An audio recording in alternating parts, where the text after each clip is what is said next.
Hey guys, welcome to Skeleton Guy Stories. Tonight's tale will make you think twice about answering messages from unknown numbers. When strange pictures arrive at 3 a.m., they might be luring you towards something ancient and hungry, something with far too many teeth that's been waiting for the perfect vessel. So dim the lights and enjoy the story. In the early 2000s, an entire town went missing for a year. There was no evacuation order, no natural disaster, no signs of struggle. Just a quiet, abrupt disappearance. One day, the town was there. The next, it wasn't. Satellite imagery confirmed it. Roads that once led into the settlement faded into overgrown trails. Utility lines stretched into empty fields. Even the town's name was erased from state records, as if it had never existed at all. And then, just as suddenly, it came back. A surveyor spotted it first. He was mapping a new highway route when his GPS glitched, showing a location that shouldn't exist. When he followed the road, he found himself standing at the edge of a town that hadn't been there the day before. The streets were intact. The houses stood just as they had a year prior. Storefronts still displayed faded, closed signs in their windows, untouched by time or weather. But the town was empty. No people, no vehicles, no signs of life at all. The air smelled stale, as if it had been sealed away. Doors stood ajar, revealing homes frozen mid-moment, meals half-eaten, water in sinks long dried out. The school still had lesson plans scrawled on the chalkboards, dates from the week the town vanished. Clocks hung on the walls, hands unmoving, all frozen at the same exact time. 3:17 a.m. The investigation that followed raised more questions than answers. Security footage pulled from nearby camera systems showed the townspeople going about their normal routines until the final recording. A grainy gas station camera caught the last moments before the disappearance. At 3:16 a.m., streetlights flickered.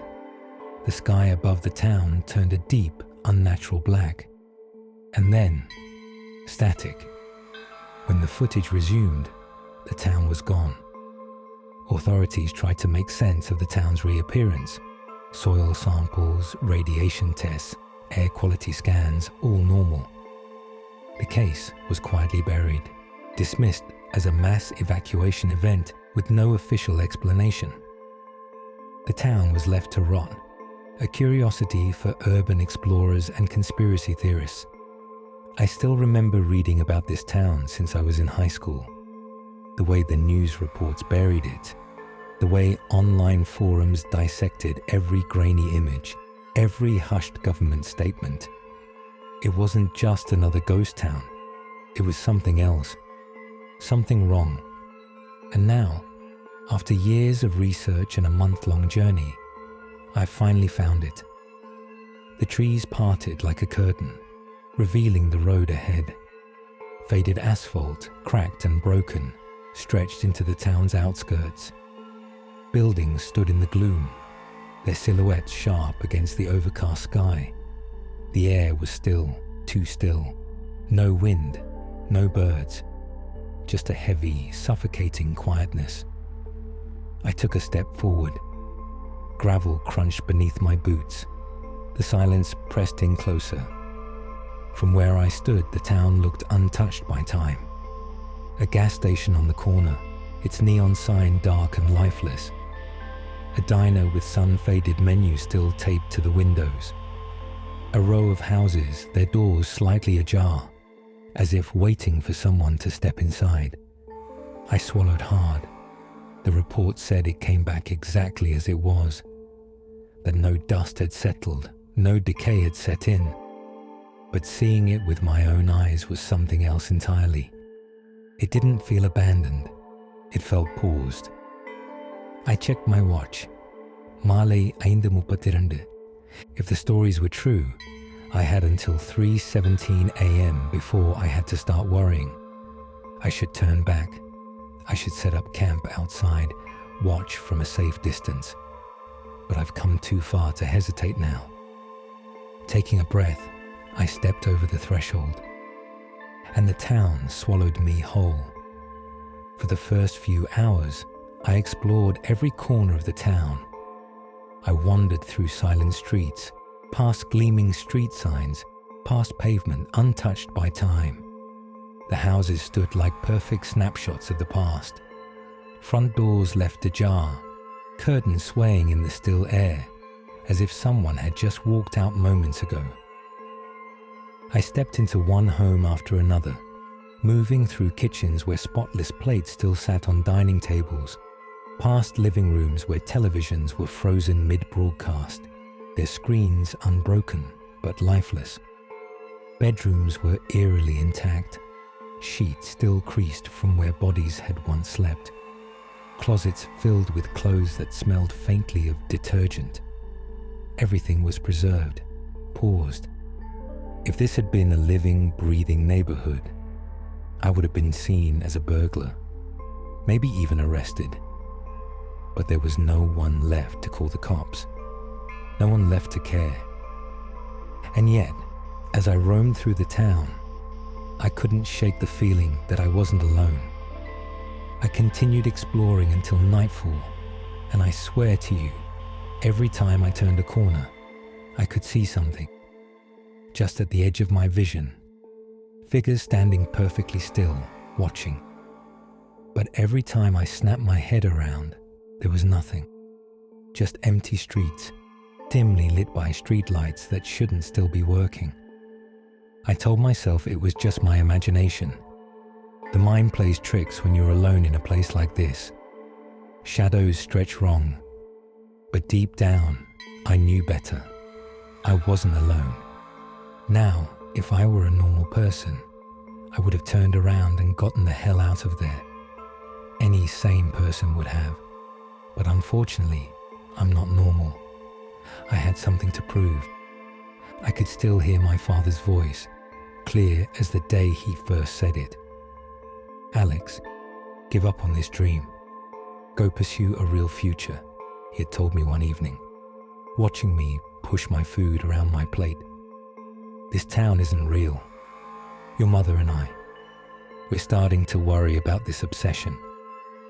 His voice had carried something deeper than frustration. Worry, fear. I barely looked up from my plate when I answered. The town is real. My voice came out steadier than I expected. I wanted to sound confident, but deep down, I knew this wasn't just about proving the town existed.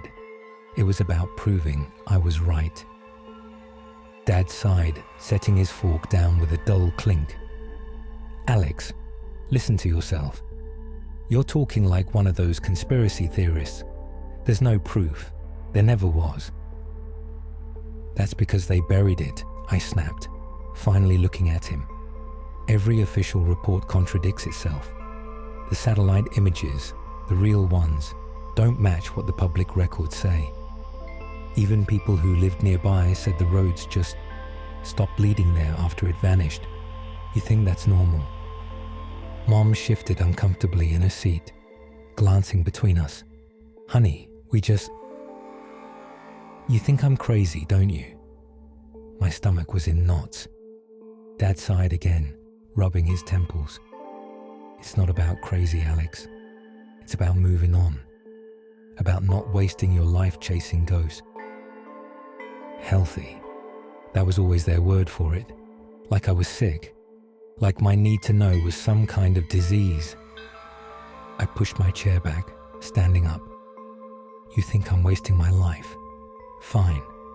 But I'm not letting this go. Not until I know the truth.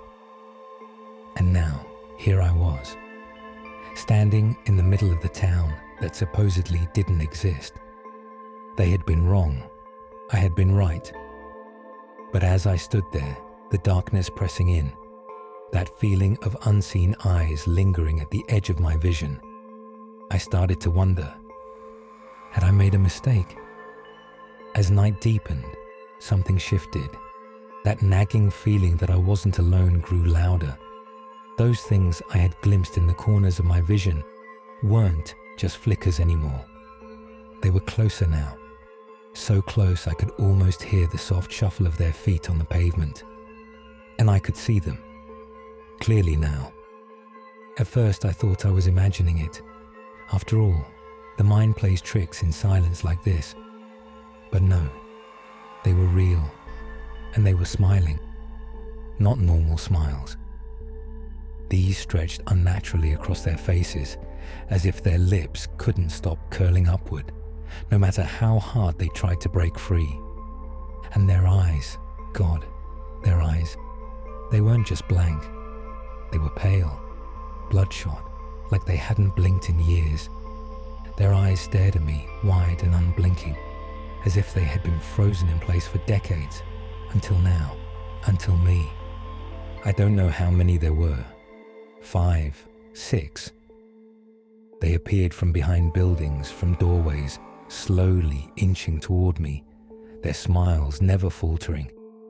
I could feel my breath hitching. What were they? My mind screamed at me to run, but my legs felt like lead.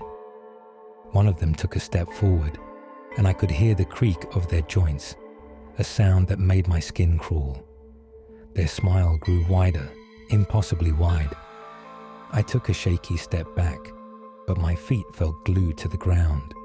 The darkness pulsed with the rhythm of my panicked heartbeat. It was like I was staring at something that shouldn't exist.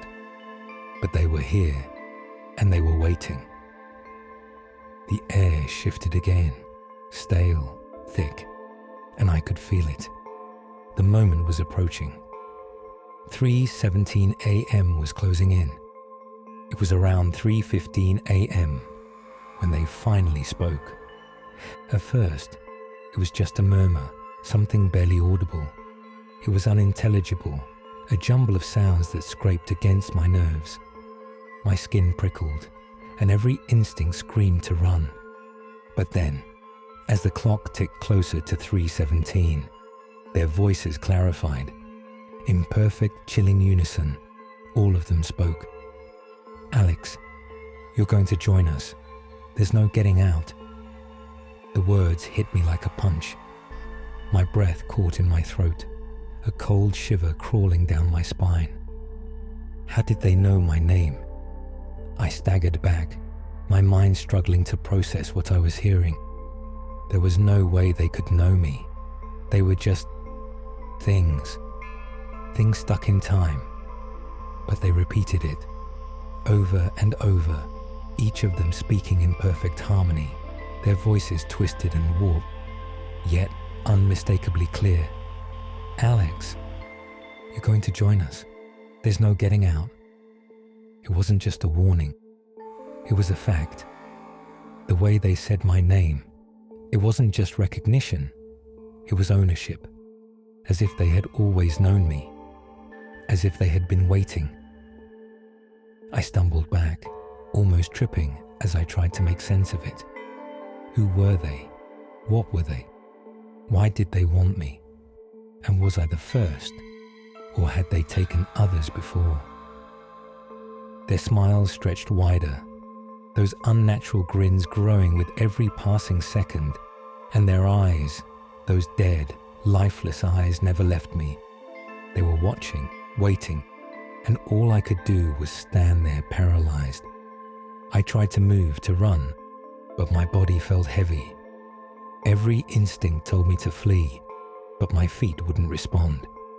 The town had a grip on me now, a grip I couldn't break free from. And then, just as the final seconds ticked away, just as the clock approached 3:17, their voices came again, louder. "Alex, there's no getting out." The air grew heavier, pressing against my chest as I stared at the figures. Their smiles widened, their bloodshot eyes locking onto mine. And then I saw him, a man standing off to the side. His face was like the others, frozen in that unnatural grin. But his eyes, they were different, less faded, almost familiar. My breath stopped as I realized where I'd seen him before. In the missing persons reports, the grainy photo, the desperate pleas from a family. It was Jack, the forum user whose final post about this town had led me here. The one who had vanished without a trace 3 years ago. The clock ticked. 3:17 a.m. Their voices came again, louder now, echoing in the stillness. "You're next." The words weren't just a warning, they were a promise that had been made to Jack and to who knows how many others before him. I wanted to run, to scream, to do anything, but my feet were rooted to the ground. The town had claimed me, just as it had claimed Jack, just as it would claim anyone foolish enough to seek its secrets. And as the darkness closed in, I understood. The town wasn't just stuck in time. It was alive, hungry, waiting for more to join it.